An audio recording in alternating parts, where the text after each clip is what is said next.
blogs, the websites that they already agree with. And so you can be more narrow-minded now than ever before, except you're choosing the area in which you can be narrow-minded rather than having somebody in authority choosing it for you. So that willingness to listen and the skill and the art of listening is one that's really worth applying yourself to. It's not an easy art to learn, but it is one which is very, very beneficial. So, saying is that I feel that applying oneself to study of Buddhism, study of the teachings, but in particular the practice and the effort to integrate them into your life, not just, okay, now I'll do a 10-15 minute meditation every day, that's it.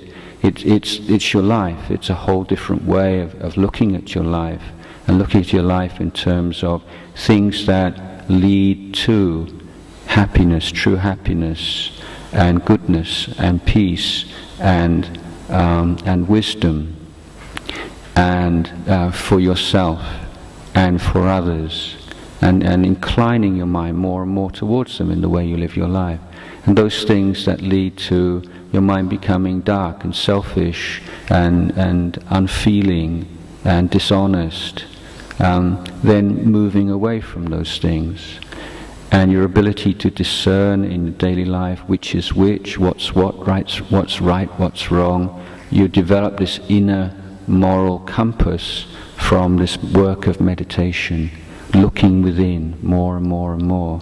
So when you're sitting in meditation, that's a very kind of focused, intense way of looking within. But that's not the end of it. It's you develop that ability in your daily life. So you begin to feel like you have this sense of groundedness, you know, that you're not just sort of floating in the wind according to circumstances, according to what's going on in your life, but you really feel a sense of being centered. And we say centered and grounded, if you can understand those kinds of feelings and notice them in yourself.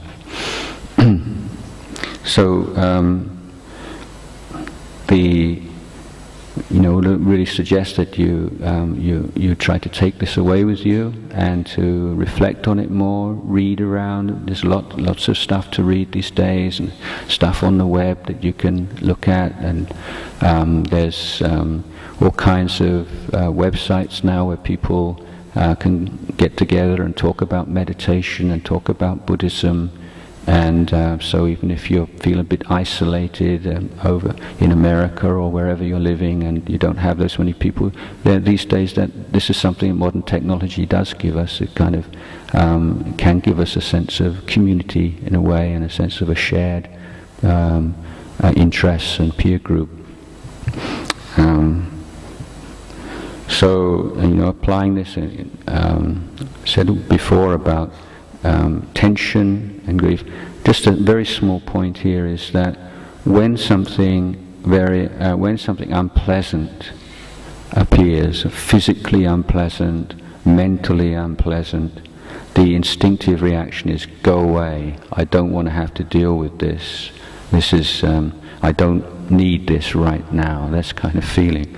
That is not a wise or a skillful or effective means of dealing with unpleasant phenomena. When the mind is calm and balanced and centered, then it can act wisely and well. But if you're simply reacting to phenomena, then you generally won't be successful and you'll get very frustrated. So for instance, if you're suddenly feeling like stressed, like at school or in college, in stress, what do you mean? How can I get rid of this? I don't want to feel stressed, but it actually increases the stress. So what do? You just say, okay, fully experience stress right now. What is stress? What is my present experience of stress? Do this technique of just going through your body from your head down, and where exactly does stress appear? What is its nature? And so rather than fighting against it, totally experience it. It's counterintuitive, but it really works. And you can just, being present and being mindful of the experience of stress as a physical phenomena particularly, is relaxing. You can try it. So that's something to share with you. The other thing about worries, and last night I was speaking to somebody, like there are two kinds of problems, okay, that you're going to face in your life. One kind of problem is solvable, and one kind of problem is unsolvable. Okay, so in the unsolvable problem category, why worry? Yeah, because if you can't solve it, well, no matter how much you worry, it's still unsolvable. So in that case, worry is throw worry out the window. And in the case where it's solvable, well, why worry? If it's solvable, you could just take the steps towards solving it. So why worry? So if you've got to ask yourself, is this problem solvable? If it's solvable, well, just do the best I can to solve it. Why worry? If it's unsolvable, why worry? Yeah. So there's no reason to worry at all.